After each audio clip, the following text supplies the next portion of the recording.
Oi, já parou pra pensar que, do café da manhã à roupa que a gente veste, cada escolha deixa uma marquinha no planeta? Mas qual será o tamanho dessa marca, hein? É sobre isso que a gente vai conversar. Como o nosso dia a dia está, de fato, remodelando o mundo. Para a gente entender esse impacto, é só olhar para como produzimos nossa comida. Olha só essas duas imagens. As duas mostram agricultura, mas são mundos completamente diferentes. De um lado, aquela agricultura industrial, sabe? Em escala gigantesca para alimentar milhões. Do outro, mortinha orgânica, pequena, cheia de diversidade. As duas alimentam, claro. Mas a que custo? Essa é a pergunta central que a gente vai tentar desvendar aqui. E isso já nos leva para o nosso primeiro ponto, a transformação. Para sobreviver, para prosperar, a humanidade sempre remodelou a natureza. Isso não é sobre ser bom ou mal, é simplesmente um fato. A grande questão é como a gente faz isso. A lógica é bem simples, né? A gente pega o que a natureza oferece, terra, água, minerais, e transforma. Transforma em comida, em produtos. O ponto aqui, segundo a fonte que estamos analisando, é bem claro. Esse processo todo exige cuidado. Porque quando a gente age sem pensar nas consequências, os impactos negativos podem ser, bem, profundos e muito, muito duradouros. Então tá, mas como é que essa transformação acontece na prática, no dia a dia? Vamos dar uma olhada nos três grandes motores da nossa economia moderna: a pecuária, o extrativismo e a indústria. São eles que fazem o mundo girar, literalmente, dos campos até as fábricas. Começando pela pecuária. Para atender essa demanda gigante por carne, leite e ovos, a indústria ficou super eficiente. O confinamento, como esse que a gente vê na imagem, permite uma produção em massa, mas ele também levanta uma questão importante sobre o uso superintensivo da terra e da água. Depois, tem o extrativismo, que é essa busca por tesouros escondidos na terra. Essa imagem de um garimpeiro de ouro representa uma atividade que existe há milênios. Seja de um jeito artesanal ou com máquinas enormes, o objetivo é o mesmo: tirar minerais valiosos do solo. Só que o processo pode deixar umas cicatrizes bem feias e permanentes na paisagem. E por fim, a indústria. É só olhar ao redor. Quase tudo que a gente está vendo agora foi feito em uma fábrica. Elas são, tipo, o coração da nossa economia, transformando matéria-prima em produtos. Mas, como aquela fumaça na imagem nos lembra, essa transformação tem digamos, um subproduto: a poluição. Olha, essa produção em massa trouxe um progresso que não dá para negar. Mas toda moeda tem dois lados, né? E é aqui que a nossa história dá uma virada. Vamos falar sobre o preço do progresso. Quais são as consequências que a gente não planejou? A fonte resume isso de um jeito bem direto e até poético. Nossas atividades deixam marcas na natureza.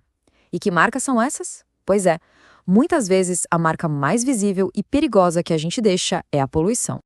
A gente fala tanto em poluição, mas o que isso quer dizer de verdade? De forma bem simples, é quando a gente joga no ambiente substâncias que não deveriam estar lá. Substâncias que acabam contaminando o ar que a gente respira, a água que a gente bebe, o solo onde a gente planta, afetando diretamente a nossa saúde.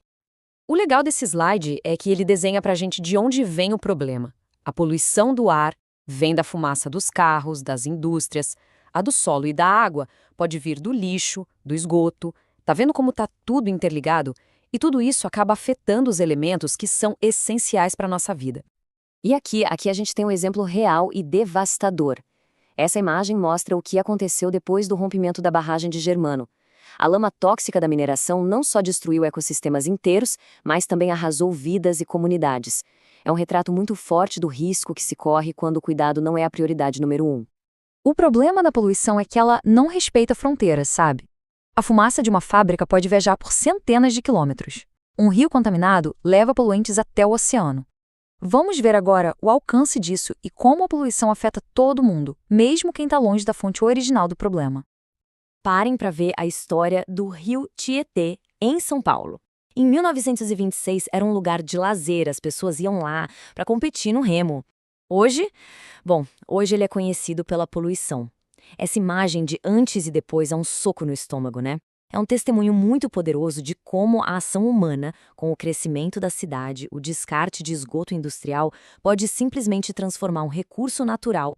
E esse ciclo todo de contaminação, uma hora ele chega na gente. Não tem como fugir. Poluentes no ar entram nos pulmões, causam doenças respiratórias, as toxinas no solo e na água são absorvidas pelas plantas, pelos animais e acabam no nosso prato. A poluição do ambiente vira um problema de saúde pessoal. Depois de ver o tamanho do problema, é fácil se sentir meio impotente. Mas o material que a gente está analisando aponta para uma solução poderosa, que começa com cada um. A discussão agora muda do problema para a solução, e ela está nas nossas escolhas de todo dia como consumidores conscientes. Vamos pensar em tudo que a gente consome. Cada coisinha, tipo esses brinquedos na imagem, tem uma história por trás. Uma história que começa lá na extração de recursos e termina, na maioria das vezes, no lixo. Isso quer dizer que a demanda que a gente cria com as nossas compras é o que alimenta todo esse ciclo de produção industrial e, claro, as consequências dele.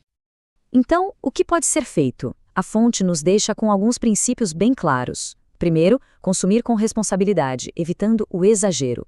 Segundo, entender essa ligação direta entre poluição e saúde. Terceiro, reconhecer o nosso impacto. E, principalmente, ter a consciência de que escolhas mais pensadas evitam o desperdício. São pontos bem importantes para a gente levar dessa conversa. E, para fechar, a gente termina com uma pergunta que a própria fonte nos inspira a fazer. Se fosse possível redesenhar nosso bairro, nossa cidade, ou até o nosso mundo para acabar com a poluição, como ele seria? E, talvez mais importante, qual seria o primeiro passo hoje que a gente poderia dar para começar a